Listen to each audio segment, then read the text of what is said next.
மரியாள் போல அவரை தேடுவோம். கர்த்தர் இயேசு நமக்கு என்று காட்சி தருவார். கண்ணீரோடு மரியாள் போல அவரை தேடுவோம்.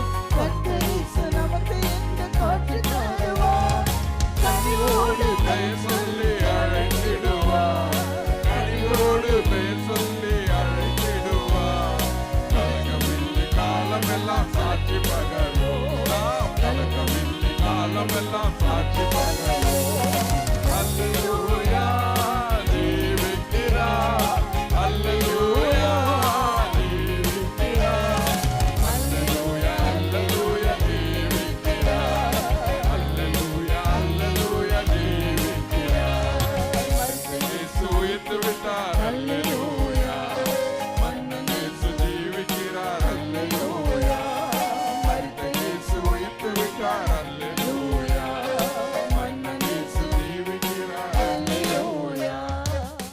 கிறிஸ்துவுக்குள் பிரியமானவர்களே, இந்த மாலை நேரத்திலே உங்கள் அனைவருக்கும் ஆண்டவராய் இயேசு கிறிஸ்துவ நாமத்தினாலே எங்கள் அன்பான வாழ்த்துக்களை கூறுகிறோம். கர்த்தருடைய சத்தம் என்ற தொலைக்காட்சி நிகழ்ச்சிக்கு உங்களை அன்புடன் வரவேற்று, இந்த நாளிலும் எரேமியா தீர்க்க தரிசனத்தில் 2ஆம் 3ஆம் அதிகாரத்தில் சொல்லப்பட்டிருக்கின்ற முக்கியமான கருத்தை உங்கள் மத்தியிலே எடுத்துரைத்து உங்களுக்காக ஜெபிக்க விரும்புகிறேன். 2ஆம் அதிகாரத்தில் யூதா அல்லது இஸ்ரவேல் ஜனங்களிடத்தில் காணப்பட்டதான பலவித பாவ தீய பழக்க வழக்கங்களை ஆண்டவர் சுட்டி காண்பிக்கிறார். அதை நீங்கள் வாசித்து பார்ப்பீர்கள் என்றால், அவர்களிடத்தில் காணப்பட்ட தீய பழக்கங்கள் அநேகவற்றை, குறிப்பாக 16க்கு மேற்பட்ட தீய பழக்க வழக்கங்களை ஆண்டவர் சுட்டி காண்பிக்கிறார். எரேமியா தீர்க்கதரிசியின் மூலமாக அவர்களிடத்தில் காணப்பட்ட தவறுகளை அவர்களுக்கு உணர்த்தி காண்பிக்கிறார். அவர்களை அவமானப்படுத்தும் நோக்கத்திற்காக அல்ல, அவர்களை அந்த பழக்கத்திலிருந்து விடுதலையாக்கி ஆசீர்வதிக்கும்படியாக ஆண்டவர் அதை செய்கிறார். பரிசுத்த ஆவியானுடைய ஊழியத்தில் முக்கியமான ஒரு கிரியை என்னவென்றால், குற்றத்தை குற்றமாக கண்டித்து உணர்த்துவது பரிசுத்த ஆவியானுடைய கிரியையாயிருக்கிறது. குற்றங்களில் முக்கியமாக சில குற்றங்களை உங்களிடத்தில் நான் சொல்ல விரும்புகிறேன். அந்த ஜனங்களை பார்த்து ஆண்டவர் சொல்லுகிறார், நீங்கள் உங்கள் முகத்தை அல்ல உங்கள் முதுகை எனக்கு காண்பித்தீர்கள். அதாவது அவர்கள் தேவனை தேடவில்லை, தேவனை பின்னுக்கு தள்ளினார்கள், தேவனுக்கு முதுகை காண்பித்தார்கள். அவர்கள் எண்ணமும் சிந்தனைகளும் தேவனை விட்டு விலகினதாக இருந்தது. 28ஆம் வசனத்திலே, உங்கள் பட்டணங்களின் லக்கமும் உங்கள் தேவர்களின் லக்கமும் சரி.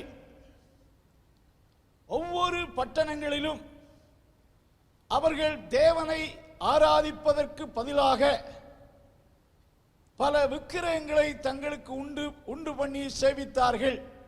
பட்டணங்களின் லக்கமும் உன் தேவர்களின் லக்கமும் சரி என்று சொல்லும் போது அந்த அளவுக்கு அவர்கள் தேவனை விட்டுவிட்டு பல விக்கிரகங்களை வணங்க ஆரம்பித்தார்கள். இஸ்ரவேல் ஜனங்களுக்கு கொடுக்கப்பட்ட பிரமாணம், நியாய பிரமாணத்தில் பூமியிலே காணப்படுகிற யாதொரு விக்கிரகத்தையும் நீங்கள் சேவிக்க கூடாது, உண்டாக்க கூடாது என்று யெகோவா தேவன் அவர்களுக்கு கட்டளை கொடுத்திருந்தார். ஆனால் அந்த கட்டளைகளை எல்லாம் மீறி அவர்கள் தங்களுக்கென்று அநேக விக்கிரகங்களை உண்டு பண்ணி அவைகளை சேவித்தார்கள் என்று குறிப்பிடுகிறார். 32ஆம் வசனத்திலே, ஒரு பெண் தன் ஆபரணத்தையும் ஒரு மணவாட்டி தன் ஆடைகளையும் மறப்பாலோ? நீங்களோ எண்ணி முடியாத நாட்களாய் என்னை மறந்து விட்டீர்கள். இவர்களிடத்தில் காணப்பட்ட ஒவ்வொரு குற்றங்களும் தேவனிடத்திலிருந்து இவர்களுக்கு வரவேண்டிய ஆசீர்வாதங்களை தடுத்து நிறுத்தக்கூடிய ஒரு பிளாக்கேஜை போல் காணப்பட்டது. ஆகையால் தான் 3ஆம் அதிகாரம் 3ஆம் வசனத்திலே சொல்லுகிறார், உங்கள் அக்கிரமத்தின் நிமித்தம் உங்கள் மேல் மழை வருஷியாமலும் பின்மாறி இல்லாமலும் போயிற்று. வானத்திலிருந்து வரவேண்டிய ஆசீர்வாதங்கள் இவர்கள் துன்மார்க்கமான செயலி நிமித்தம் அது இல்லாமல் போயிற்று என்று ஆண்டவர் உணர்த்துகிறார். எரேமியா 5:25 வாசித்து பார்ப்பீர்கள் என்றால், உங்கள் அக்கிரமங்கள் உங்கள் தேவனிடத்திலிருந்து உங்களுக்கு நன்மையை வர ஒட்டாதிருக்கிறது என்று சொல்லி, ஜனங்கள் மனம் திரும்ப வேண்டும் என்று விரும்பி ஆண்டவர் இந்த வார்த்தைகளை ஜனங்களுக்கு குறிப்பிட்டு சொல்வதை பார்க்கிறோம். 3ஆம் அதிகாரத்திலே ஆண்டவர் திரும்ப திரும்ப அவர்களுக்கு சொல்லுகின்ற ஒரே ஒரு வார்த்தையை நினைப்பூட்ட விரும்புகிறேன். 3ஆம் வசனம் 3ஆம் அதிகாரம் 1ஆம் வசனத்திலே, நீ உன் பாவ பழக்க வழக்கத்தினாலே உன்னை தீட்டுப்படுத்திக் கொண்டாய். ஆண்டவர் சொல்லுகிறார், you have greatly polluted you with your sinful activities. உன்னுடைய பாவ பழக்க வழக்கத்தினாலே உன்னை நீ கெடுத்துக் கொண்டாய். உனக்கு வரவேண்டிய நன்மைகளை எல்லாம் இழந்து போனாய். ஆகிலும் return unto me says the Lord. அந்த இடத்திலே உன்னை கெடுத்துக் கொண்டாய், ஆகிலும் திரும்பி வா என்று கர்த்தர் சொல்லுகிறார். ஆண்டவர் மக்களை எப்பொழுதுமே தன்னிடத்தில் திரும்பி வரும்படி அழைக்கிறார். ஏசாயாவில் வாசித்து பார்க்கையில், துன்மார்க்கன் தன் வழியையும் அக்கிரமக்காரன் தன் அக்கிரமத்தை விட்டு கர்த்தரிடத்தில் திரும்ப கடவன், அப்பொழுது அவர் அவன் மேல் மனதுருகுவார். அப்பொழுது அவர் அவன் பாவங்களை மன்னித்து அவனை ஏற்றுக்கொள்ள ஆயத்தமாயிருக்கிறார் என்று ஏசாயா 55ஆம் அதிகாரம் 7வது வசனத்தில் வாசிக்கிறோம். எரேமியா தீர்க்கதரிசியின் மூலமாக மீண்டும் சொல்லுகிறார், நீ உன்னை கெடுத்துக் கொண்டாய், இப்படிப்பட்ட பாவங்களை எல்லாம் செய்திருக்கிறாய், ஆகிலும் என்னிடத்தில் திரும்பி வா என்று உனக்கு நான் சொன்னேன், ஆகிலும் உனக்கு என்னிடத்தில் திரும்பி வருவதற்கு மனதில்லாமல் போயிற்று என்று 7வது வசனத்தில் சொல்லப்பட்டிருப்பதை பார்க்கிறோம். 3ஆம் அதிகாரம் 12ஆம் வசனத்திலே ஆண்டவர் மீண்டும் எரேமியாவை கூப்பிட்டு, எரேமியாவே, நீ ஜனங்களிடத்தில் போய் இந்த வார்த்தைகளை சொல்லு என்று கூறுகிறார். நீ போய் வடதிசை நோக்கி கூற வேண்டிய வார்த்தைகள் என்னவென்றால், சீர்கெட்ட இஸ்ரவேலே திரும்பு என்று கர்த்தர் சொல்லுகிறார். நான் உங்கள் மேல் என் கோபத்தை இறங்க பண்ணுவதில்லை, நான் கிருபையும் இரக்கம் உள்ளவராய் இருக்கிறேன். ஆண்டவர் சொல்லுகிறார். 3வது எரேமியா மூலமாய் சொல்லக்கூடிய வார்த்தை என்னவென்று சொன்னால், return unto me from your backsliding, O Israel. இஸ்ரவேலே, உன் சீர்கெட்ட வாழ்க்கை விட்டு என்னிடத்தில் திரும்பு. நான் என் கோபத்தை உக்கிரகத்தை உன்மேல் ஊற்றுவதில்லை, நான் இரக்கமும் கிருபையும் உள்ளவனாய் இருக்கிறேன் என்று ஆண்டவர் 3வது முறை இந்த இஸ்ரவேலுக்கு அல்லது யூத ஜனத்துக்கு எரேமியாவின் மூலமாய் மூன்றாவது முறை இந்த அதிகாரத்திலே கொடுக்கிற செய்தியை பார்க்கிறோம். இதே 3ஆம் அதிகாரம் 22ஆம் வசனத்திலே அதே வார்த்தையை மீண்டுமாக ஆண்டவர் அவர்களுக்கு உணர்த்தி சொல்வதை பார்க்கிறோம். 22ஆம் வசனத்திலே, சீர்கெட்ட பிள்ளைகளே திரும்புங்கள், உங்கள் சீர்கேடுகளை நான் குணமாக்குவேன். பாருங்கள், என்னிடத்தில் திரும்பி வாருங்கள். Return unto me, I will heal your backsliding. என்னிடத்தில் திரும்பி வாருங்கள், உங்களை நான் புதுப்பிப்பேன், உங்களை நான் குணமாக்குவேன், உங்கள் பிரச்சனைகளை எல்லாம் நான் பரிகரிப்பேன். I will heal your backsliding. உங்களுடைய எல்லா காரியத்தையும் சரிப்படுத்தி உங்களை ஆசீர்வதிப்பேன் என்று ஆண்டவர் சொல்வதை பார்க்கிறோம். அங்கே என்னிடத்தில் வாருங்கள் என்று சொல்லுகிறார். 4ஆம் அதிகாரம் 1ஆம் வசனத்திலே ஆண்டவருடைய வார்த்தைக்கு ரெஸ்பான்ஸ் கொடுக்காத, கர்த்தருடைய வார்த்தை கேட்டும் தேவனுடைய சத்தத்துக்கு இணங்காமல் சென்ற மக்களை பார்த்து ஆண்டவர் 4ஆம் அதிகாரம் 1ஆம் வசனத்தில், இஸ்ரவேலே, நீ திரும்புவதற்கு மனதாயிருந்தால் என்னிடத்தில் திரும்பு என்று கர்த்தர் சொல்லுகிறார். நீ உன் அருவருப்புகளை என் பார்வையிலிருந்து அகற்றிவிட்டால் இனி நீ அலைந்து திரிவதில்லை. ஆண்டவர் திரும்பி வா, ரிட்டன் அன்டு மீ என்று ஒரு கட்டளையாக பிறப்பித்தவர். இந்த தீர்க்க தரிசனங்களை எல்லாம் ஒரே நாளிலே எரேமியா சொல்லிக் கொண்டிருந்தார் என்று சொல்ல முடியாது. விட்டு விட்டு பல முறை எரேமியாவின் மூலமாய் இந்த அழைப்பு, ஆண்டவருடைய அழைப்பு, God's invitation to repent was given them, அவர்களுக்கு கொடுக்கப்பட்டு கொண்டே இருந்தது. ஆனால் ஆண்டவருடைய வார்த்தைக்கு அவர்கள் செவி கொடுக்காத போது ஆண்டவர் சொல்கிறார், பல முறை உன்னை என்னிடத்தில் மனம் திரும்பும்படி அழைத்தேன், நீ என் வார்த்தைக்கு செவி கொடுக்கவில்லை. 4ஆம் வசனத்திலே ஆண்டவர் சொல்லக்கூடிய 4ஆம் அதிகாரம் 1ஆம் வசனத்திலே சொல்லக்கூடிய வார்த்தை நாம் பார்க்கும்போது, நீ திரும்புவதற்கு மனதாயிருந்தால், இஸ்ரவேலே திரும்புவதற்கு மனதாயிருந்தால் என்னிடத்தில் திரும்பி வா.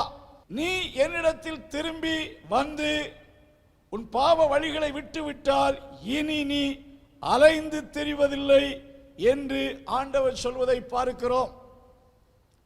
அப்படியே நாம் தொடர்ந்து இந்த எரேமியா தீர்க்கதரிசன புஸ்தகத்தை வாசித்து பார்ப்போம் என்றால், 18ஆம் அதிகாரத்தை எடுத்துக்கொள்ளுங்கள். 1ஆம் வசனத்திலிருந்து வாசித்து பார்க்கையில் ஆண்டவர் எரேமியாவை ஒரு குயவனுடைய வீட்டுக்கு போகும்படி சொல்லுகிறார்.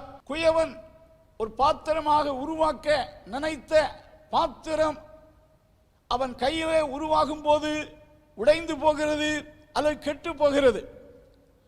அப்பொழுது அந்த குயவன் கெட்டுப்போன அந்த களிமண்ணை அப்படியே தூர எறிந்து விடாமல் அதை வேறொரு பாத்திரமாக அவன் வணைகிறான். அதுபோல ஆண்டவர், இஸ்ரவேல் வீட்டாரே, களிமண் குயவன் கையில் இருக்கிறது போல நீங்கள் என் கையில் இருக்கிறீர்கள் என்று சொல்லிவிட்டு 11ஆம் வசனத்திலே ஆண்டவர் எரேமியாவை பார்த்து, இப்பொழுதும் யூதாவின் மனுஷரையும் எருசலேமின் குடிகளை நோக்கி, இதோ நான் உங்களுக்கு விரோதமாய் ஒரு தீங்கை உருவப்படுத்தி உங்களுக்கு விரோதமான ஒரு காரியத்தை யோசிக்கிறேன். ஆகையால் உங்களில் ஒவ்வொருவனும் தன் பொல்லாத வழியை விட்டு திரும்பி உங்கள் வழிகளையும் உங்கள் கிரியைகளையும் சீர்படுத்துங்கள் என்று கர்த்தர் உரைக்கிறார். இவர்களுக்கு ஆண்டவர் அநேக ஆண்டுகளாக வாய்ப்பை கொடுத்து, அழைப்பை கொடுத்து, தன்னிடத்தில் திரும்பும்படி வேலையை கொடுத்து கொண்டே இருந்தார். இப்பொழுது ஆண்டவர் ஒரு அடிஷனலாக ஒரு கருத்தை சொல்லுகிறார். நீங்கள் இப்படியே வழி விலகி மனம் திரும்பாமல் இருக்கிறபடியால் நான் உங்களுக்கு விரோதமாக ஒரு தீங்கை உருவப்படுத்தி உங்களுக்கு விரோதமாக ஒரு காரியத்தை யோசிக்கிறேன். ஆனால் இப்பொழுதும் நீங்கள் உங்கள் வழியை விட்டு திரும்பி என்னிடத்தில் வருவீர்கள் என்றால் அவைகள் உங்கள் மேல் வருவதில்லை. அப்படியே நீங்கள் தொடர்ந்து இந்த எரேமியா புஸ்தகத்தை வாசித்து பார்ப்பீர்கள் என்றால் எரேமியா தீர்க்க தரிசனம் 25ஆம் அதிகாரம் 3ஆம் வசனத்திலே எரேமியா சொல்லுகிறார், ஆமோனின் குமாரனை யோசியாவின் 13ஆம் வருஷம் துவக்கி இந்த நாள் மட்டும் சென்ற இந்த 23 வருஷமாய் கர்த்தருடைய வார்த்தை எனக்கு உண்டாயிற்று. அதை நான் உங்களுக்கு ஏற்கனவே சொல்லிக் கொண்டே வந்தேன். பாருங்கள், எரேமியா தீர்க்கதரிசி மூலமாக 1 வருஷம் இல்ல, 2 வருஷம் இல்ல, 23 வருஷம் ஆண்டவர் ஜனங்களை பார்த்து தன்னிடத்தில் மக்கள் திரும்பி வரும்படி அழைத்து கொண்டே இருந்திருக்கிறார். எரேமியா தீர்க்கதரிசி மூலமாக மட்டுமல்ல, 4ஆம் வசனத்தில் கர்த்தர் உங்களிடத்துக்கு தீர்க்கதரிசிகளாகிய தம்முடைய சகல ஊழியக்காரரையும் ஏற்கனவே அனுப்பி கொண்டிருந்தும் நீங்கள் கேளாமலும் கேட்கும்படி உங்கள் செவியை சாயாமலும் போனீர்கள். எரேமியாவை அனுப்பி ஜனங்கள் மனம் திரும்பும்படி அழைக்கிறார். எரேமியா காலத்தில் வேதத்தில் இங்கே சொல்லப்படாத அநேக தீர்க்கதரிசிகளையும் ஆண்டவர் அவர்கள் நடுவில் அனுப்பி தம்மிடத்தில் திரும்பும்படி மக்களை திரும்ப திரும்ப அழைத்து கொண்டே இருந்தார். தேவன் பொறுமையாயிருந்த அந்த நாட்களை தேவன் அவர்கள் மேல் அன்பு வைத்து அவர்களுக்கு கொடுத்த கிருபை நாட்களை அவர்கள் அலட்சியம் பண்ணி கர்த்தர் என்னை திரும்பாமல் இருந்தபோது ஆண்டவர் சொல்லுகிறார், இப்பொழுது என் மனதிலே ஒரு காரியத்தை யோசிக்கிறேன். ஆண்டவர் அங்கே வெளிப்படையாக சொல்லுகிறார். நாம் 18ஆம் அதிகாரம் 21ஆம் வசனத்திலே மனம் திரும்பாமல் போனபடியால் இப்பொழுது ஒரு காரியத்தை யோசிக்கிறேன். குறிப்பாக இஸ்ரவேல் மக்கள் ஆண்டவருக்கு செவி கொடுக்காமல் பாவங்களை விட்டு மனம் திரும்பி தேவனை திரும்பாமல் ரொம்ப தங்கள் துன்மார்க்க வாழ்க்கையில் வாழ்ந்தபடினாலே பாபிலோன் ராஜாவாகிய நேபுகாத்நேச்சார் அவர்கள் மேல் யுத்தம் தொடுத்து அவர்கள் உடைமைகளையும் ஆஸ்திகளையும் கொள்ளையடித்து சென்று அநேகரை அடிமைகளாக்கி கொண்டு போன சம்பவம் அதற்கு பின்னால் நடந்தது என்று சொல்லப்பட்டிருக்கிறது. அது ஒரு நியாய தீர்ப்பாக கருதப்படுகிறது. இந்த சரித்திர பின்னணியத்தில் இருந்து நாம் எதை புரிந்து கொள்ள வேண்டும்? தேவனிடத்தில் யூதன் என்றும் கிரேக்கன் என்றும் புறஜாதியான் என்றும் ரோமன் என்றும் வித்தியாசமே கிடையாது. சகல ஜனங்களையும் ஆண்டவர் பாவங்களை விட்டு மனம் திரும்பி தம்மிடத்தில் வரும்படி அழைத்து கொண்டே இருக்கிறார். அப்போஸ்தலர் நடவடிக்கைகளின் புஸ்தகம் 17ஆம் அதிகாரம் 31ஆம் வசனத்தை வாசித்து பார்ப்பீர்கள் என்றால் எங்கும் உள்ள ஜனங்களும் மனம் திரும்ப வேண்டும் என்று ஆண்டவர் கட்டளையிட்டிருக்கிறார். கர்த்தருடைய வார்த்தை எரேமியா தீர்க்கதரிசி மூலமாக இஸ்ரவேல் மக்களுக்கு கொடுக்கப்பட்டது.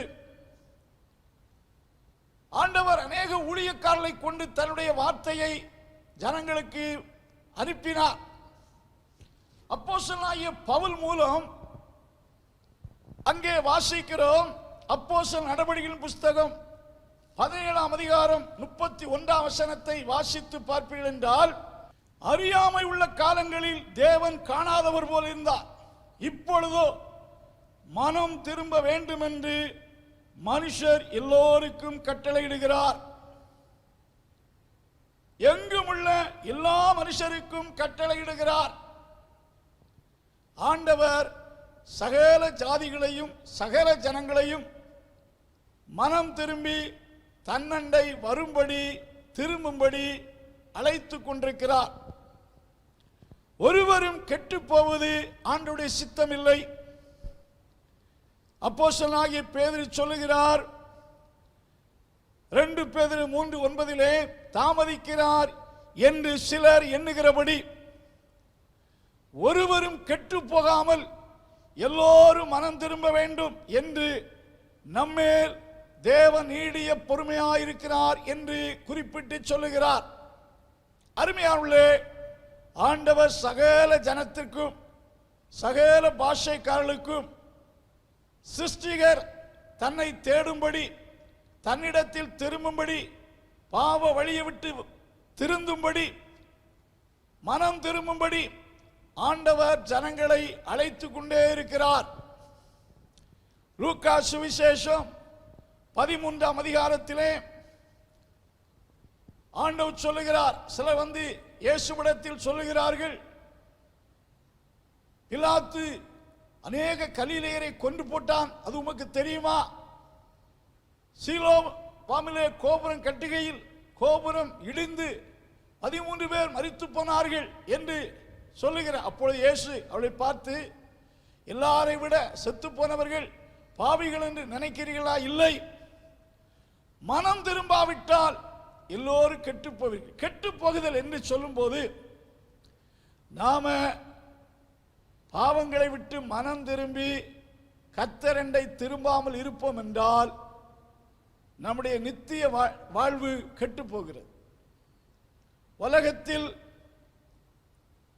கெட்டு போகுதல் என்றால் வாட் இஸ் த மீனிங்?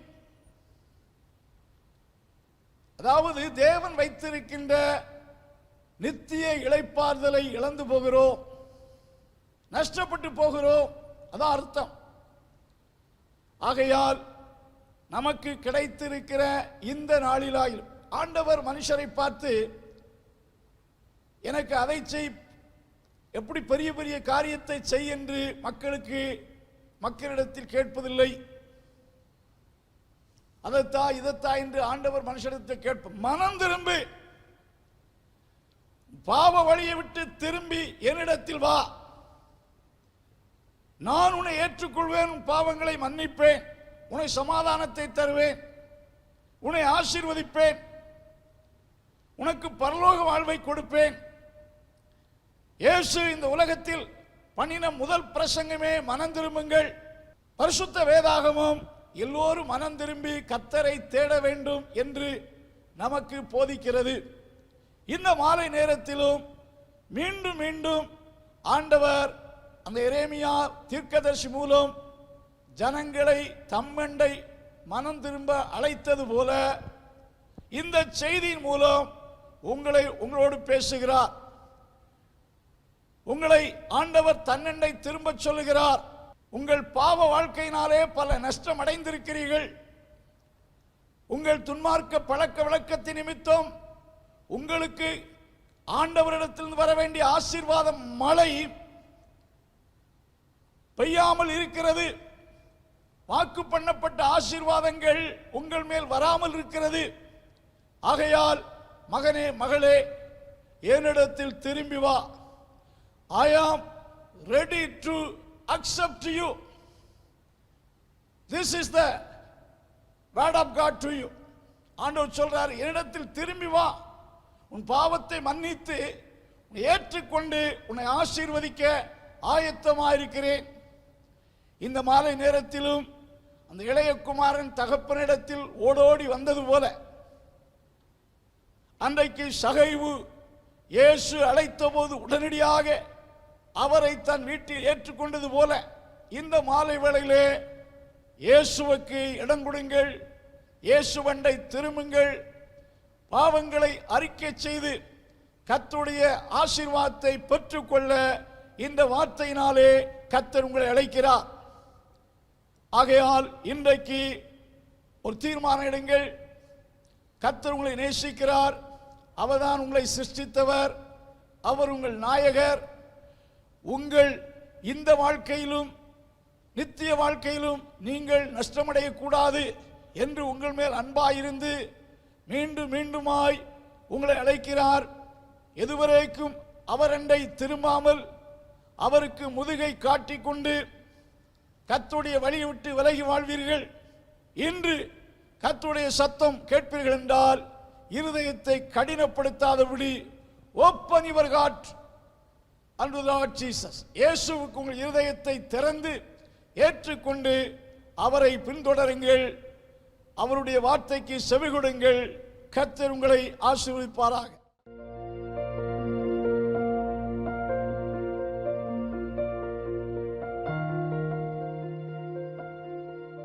சர்வ வல்லமுள்ள ஆண்டவரே, இந்த வார்த்தை கேட்ட ஒவ்வொருவரையும் ஆசீர்வதித்தலும் நீர் கொடுத்த இந்த அழைப்பை பயன்படுத்திக் கொள்ளத்தக்க கிரியைகளை பரிசுத்த ஆவியானவர் ஒவ்வொருவருக்குள்ளும் செய்யும். கேட்ட யாவரையும் ஆசீர்வதியும். ஒவ்வொரு குடும்பத்திலும் ஆசீர்வாதம் உண்டாவதாக.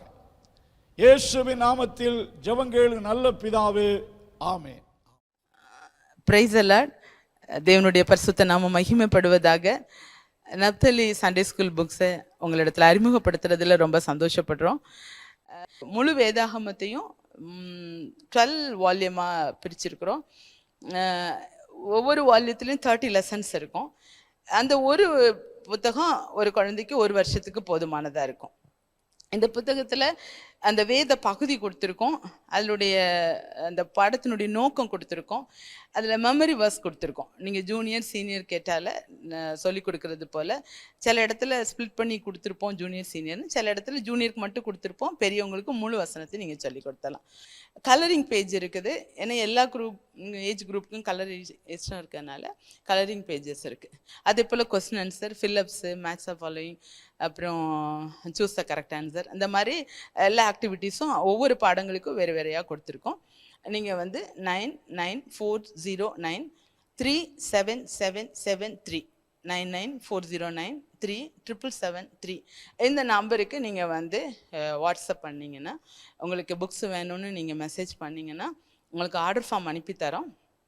அந்த ஆர்டர் ஃபார்மில் நீங்கள் அனுப்பும்போது உங்களுக்கு அதை நாங்கள் அனுப்பித்தர ஆயத்தமாக இருக்கிறோம். இந்த புத்தகம் ஆங்கிலத்திலும் நம்மிடத்தில் இருக்கிறது. எல்லா விதங்களிலும் இது பிள்ளைகள் கர்த்தருடைய வசனத்தை நன்கு கற்றுக்கொள்ளவும் தேவனுக்காக பயன்படவும் இது கண்டிப்பாக வசதியாக இருக்கும் என்று விசுவாசிக்கிறோம். தொடர்ந்து ஜெபித்துக் கொள்ளுங்கள்.